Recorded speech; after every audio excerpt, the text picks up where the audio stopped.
Presiden China Xi Jinping memuji upaya positif Moskow dalam meredakan perang dengan Ukraina. Ya, pujian itu diutarakan langsung Xi Jinping saat berbicara melalui sambungan telepon dengan Presiden Rusia Vladimir Putin. Kantor berita Xinhua mengutip pernyataan Xi Jinping mengatakan China senang melihat Rusia dan pihak-pihak terkait melakukan upaya positif untuk meredakan perang di Ukraina. Xi menegaskan, sejarah dan realitas menunjukkan kedua negara adalah tetangga baik yang tidak terpisahkan dan sahabat sejati yang berbagi suka dan duka, saling mendukung, serta mencapai kemajuan bersama. Relasi Moskow dan Beijing semakin mesra, terutama sejak Rusia melancarkan invasi ke Ukraina pada Februari 2022 dengan memperkuat hubungan perdagangan serta kerjasama militer. Namun meski telah hampir 3 tahun konflik berlangsung, China terus berupaya menampilkan dirinya sebagai pihak yang netral.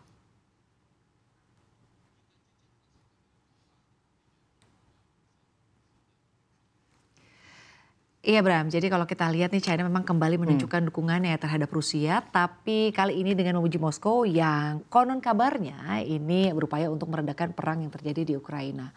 Tapi pertanyaannya, upayanya ini yang mana ya? Dan karena kalau kita lihat faktanya hampir 3 tahun konflik ini masih berlangsung dan juga Rusia tetap melancarkan serangan di berbagai wilayah di Ukraina.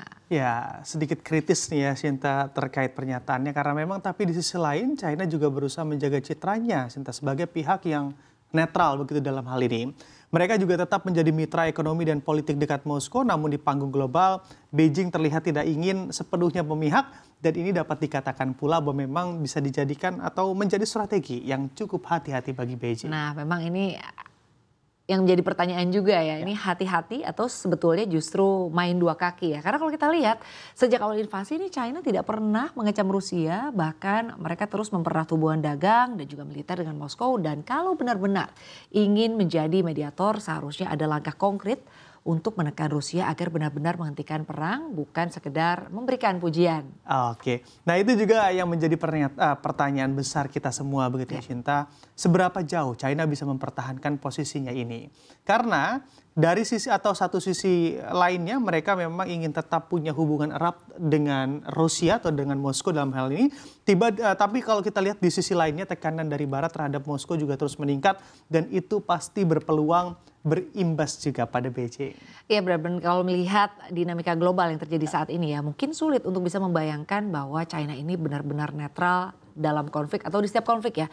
Apalagi kalau kita Xi Jinping dan juga Vladimir Putin ini sering menunjukkan kedekatan pribadi. Pertanyaannya apakah China akan tetap berada di posisi ini atau pada akhirnya harus mengambil sikap yang lebih tegas. Ya. Kita nantikan update selanjutnya ya akan seperti apa nih akhirnya cerita dari antara hubungan kedua para pemimpin negara ini ya pemirsa ya. Dan informasi selanjutnya pemirsa ke internasional silakan Bram. Ya, informasi selanjutnya Sinta dan juga pemirsa Korea Selatan tengah dilanda masalah krisis populasi. Semakin banyaknya generasi muda yang enggan menikah dan punya anak menyebabkan angka kelahiran yang sangat rendah hingga menyentuh rekor di sana. Akibat hal ini sejumlah sekolah di Korea Selatan terpaksa harus ditutup karena tidak ada murid yang mendaftar. Data Kementerian Pendidikan Korea Selatan menunjukkan ada sekitar 49 sekolah yang akan ditutup di tahun ini termasuk sekolah dasar, sekolah menengah dan sekolah menengah atas di 17 kota dan provinsi Korea Selatan. Selain itu sebanyak 88% sekolah yang dijadwalkan ditutup pada akhir tahun ini berada di daerah pedesaan. Penurunan populasi ini disebabkan karena rendahnya angka kelahiran di negara gingseng itu angka di atas jauh lebih tinggi daripada jumlah sekolah yang ditutup setiap tahun di setiap kota dan provinsi selama 5 tahun terakhir. Menurut data kementerian, hingga April lalu Provinsi Jeolla Utara menduduki peringkat teratas di antara daerah-daerah dengan 34 sekolah dasar atau SD yang tidak menerima siswa baru.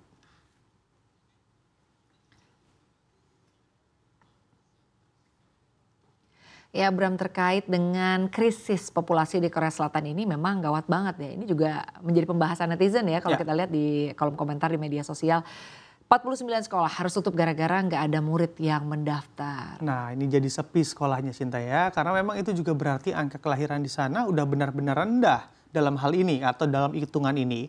Dan juga saya juga mengamati begitu ya kalau memang Korea Selatan mengalami penurunan populasi. Tapi tentunya saya juga tidak menyangka dampaknya ternyata sampai separah dan serendah ini. Ya apalagi Sinta. menurut laporan dari Korea Times, sebagian besar sekolah yang tutup itu ada di daerah pedesaan. Jadi banyak desa nih yang akhirnya kehilangan generasi mudanya. Nggak ada muridnya, sekolahnya tutup. Nah, kalau kayak gitu, masa depan mereka tentunya bakal cukup berat juga ya Sinta ya. Soalnya kalau angka kelahiran terus turun, lama-lama bakal kekurangan tenaga kerja. Industri, lalu juga ekonomi, bahkan sistem pendidikan juga bisa terganggu apabila terus berkepanjangan. Nah makanya kalau kita lihat pemerintah mereka ini sebenarnya sudah mencoba berbagai cara untuk bisa meningkatkan angka kelahiran. Tetapi tetap saja banyak anak muda di sana yang enggan menikah dan enggan juga punya anak. Nah, balik lagi mungkin karena faktor ekonomi juga ya Sinta ya, jadi banyak pertimbangan karena memang kalau saya dengar begitu ya biaya hidup di sana tinggi banget, belum lagi tekanan kerja yang besar. Nah ini anak muda jadi lebih fokus pada karir daripada berkeluarga atau memilih jalan untuk child free. Ya itu mungkin diantara faktor ya, faktor-faktor yang mempengaruhi seperti apa keputusan mungkin para remaja di sana atau para orang dewasa di sana yang akhirnya memilih untuk tidak mau menikah, tidak mau punya anak, makanya sekolah-sekolah di daerah juga mulai tutup karena ya tadi ya nggak ada muridnya, nggak ada anak yang lahir gitu ya. Bahkan di Provinsi Jeolla Utara ini punya 34 sekolah dasar yang tidak menerima murid baru sama sekali. Bisa dibayangkan nih seperti apa ya, mungkin di sana desa-desa ini semakin bertambah tahun semakin sepi kayaknya ya, karena mungkin tidak ada bayi yang lahir, sekolah juga nggak ada. Berbeda dengan di sini ya, kalau di sini tuh sekolah tuh ramai penuh, bahkan nggak ada kursinya buat muridnya ya, daftar tuh sampai susah gitu kayaknya. Kapasitas kelasnya bahkan kurang gitu boleh dibilang. Iya itu sekali, sangat jomplang sekali begitu ya keadaannya apa yang ada di sana dan di sini. Tapi kalau memang sampai nggak ada muridnya sama sekali itu sih berarti situasinya memang udah sangat-sangat darurat Sinta ya. Karena memang kalau ini dibiarkan nanti juga bisa banyak kota yang jadi kota hantu, nggak ada penduduk mudanya sama sekali dan bisa menjadi PR pemerintah ke depannya. Ya dan ini menjadi pelajaran juga ya untuk negara lain termasuk Indonesia. Memang kita mungkin belum sampai di titik itu, tapi beberapa daerah di Indonesia juga mulai mengalami penurunan angka kelahiran terutama di daerah terpencil. Mungkin tadi ya menikah, memiliki anak ini juga mungkin di beberapa tahun ke depan akan dijadikan pertimbangan, mengingat bahwa ternyata biaya hidup ini juga bagi sebagian kelompok masyarakat boleh dibilang tidak mudah ya membiayai sekolah, walaupun mungkin sekolah ada yang gratis, tapi kan mungkin tidak semua anak-anak bisa berkesempatan untuk sekolah di sekolah yang gratis misalnya seperti itu. Betul banget Sinta, karena memang di kota besar seperti kalau kita ambil contoh Jakarta begitu ya. Ini jumlah penduduk juga malah makin padat karena urbanisasi, tapi di daerah-daerah tertentu jumlah anak sekolah mulai berkurang. Kalau tidak diantisipasi dari jauh-jauh hari, ini juga bisa aja nanti kita mengalami hal yang sama dengan cerita di Korea Selatan ini. Ya makanya penting banget untuk pemerintah kita ya memperhatikan keseimbangan populasi. Bisa dengan pemerataan pembangunan, insentif untuk keluarga muda, atau mungkin kebijakan-kebijakan lain yang bisa mendukung keluarga berencana tanpa mengurangi angka kelahiran secara ekstrim. Setuju, beberapa negara lain kayak Jepang dan juga beberapa negara di Eropa juga udah mulai kasih subsidi untuk keluarga yang punya anak. Mungkin Indonesia bisa belajar dari situ. Iya harus ada strategi ya yang mungkin mulai dipikirkan oleh pemerintah. Mengevaluasi juga apa yang terjadi di negara-negara di luar ya maksudnya ya. Kita lihat kalau dibiarkan ini mungkin efeknya bisa terasa sampai puluhan tahun ke depan. Semoga saja tidak ya. Kalau di sini soalnya prinsipnya banyak anak, banyak rezeki. Ya, semoga prinsip itu juga masih ada ya. Karena memang kalau kita lihat dari segi finansial ekonominya masyarakat juga sedang tertekan pada beberapa waktu terakhir ini.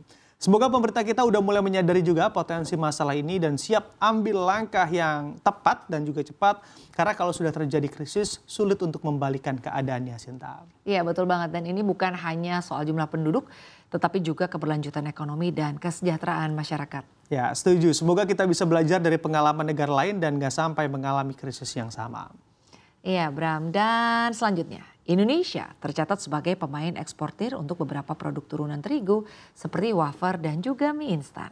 Direktur Eksekutif Asosiasi Tepung Terigu Indonesia atau APTINDO Ratna Sari Lopez mengungkapkan hal itu terjadi karena Indonesia bisa memproduksi dengan harga yang murah. Menurut Direktur Eksekutif Asosiasi Tepung Terigu Indonesia APTINDO Ratna Sari Lopez, ekspor wafer cukup tinggi karena memang Indonesia menjadi sentra pasar terigu turunannya. Di Asia harganya pun kompetitif dan stoknya berlimpah. Pasar Indonesia pun memproduksi produk-produk makanan ringan yang murah karena bahan baku tersedia, sekaligus tenaga kerja di Indonesia terhitung masih murah ketimbang negara lain. Sebagian bahan baku tersebut berasal dari dalam negeri, misalnya mentega hingga sayur mayur, sedangkan terigu yang harus impor jumlahnya tidak terlalu besar. Meski impor, harga terigu pun jarang melambung tinggi. Menilik datanya, sepanjang Januari sampai dengan November 2024, ekspor mie instan melesat menjadi 349.810.000 dolar Amerika Serikat dan mengalahkan wafer yang angkanya mencapai 340.418.200 dolar Amerika Serikat di periode tersebut.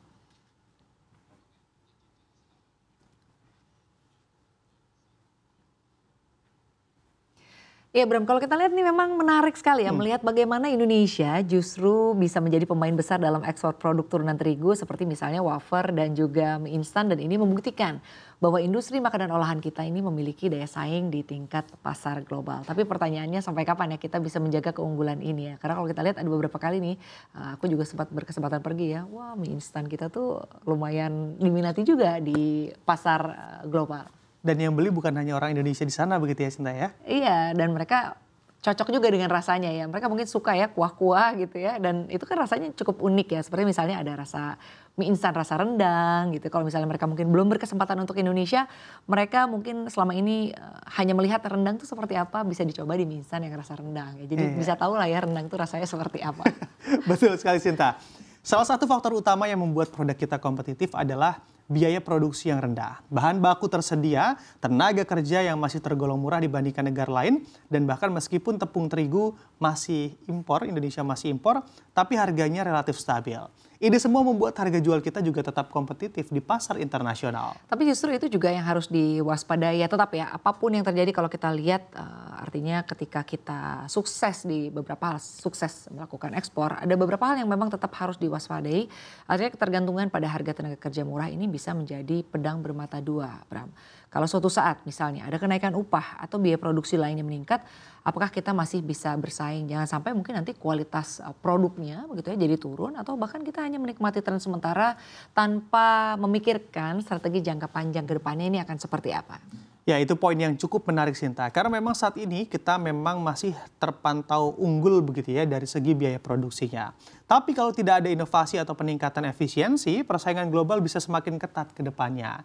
Nah, negara lain tentu tidak tinggal diam, mereka bisa saja meningkatkan produksinya dan juga menyaingi kita dalam beberapa tahun ke depan nanti. Iya, dan apalagi kalau kita lihat tren global ini sedang berubah. Konsumen dunia semakin peduli dengan kualitas, keberlanjutan, dan juga aspek lingkungan dalam produksi makanan. Kalau kita hanya mengandalkan harga murah tanpa memperkuat faktor lain, bisa saja mungkin pasar kita nanti diambil oleh kompetitor yang lebih inovatif, lebih ramah lingkungan, atau mungkin harganya nanti ya tadi ya lebih kompetitif tadi ya. Itu juga biasanya kan kalau orang tuh pengennya udah kualitasnya bagus tetapi pengen harganya murah. Nah gimana tuh ya kita bisa tetap menjaga pasar kita ini tetap ada begitu loh Mas Bram. Nah, jadi tantangannya sekarang bukan sekedar mempertahankan harga murah, tapi juga memastikan industri makanan olahan kita tetap relevan dengan kebutuhan pasar global yang tentunya saat ini terus berkembang, Sinta. Ya, dan kita mungkin boleh bangga ya dengan ekspor wafer dan juga mie instan kita yang melesat. Tapi kalau misalnya kita ingin bertahan di puncak, kita harus lebih dari sekedar murah. Karena kalau berbicara murah mungkin ya banyak juga yang menawarkan murah ya. Tapi di tingkat persaingan global yang bertahan ini bukan yang paling murah, tetapi yang paling adaptif dengan segala perubahan.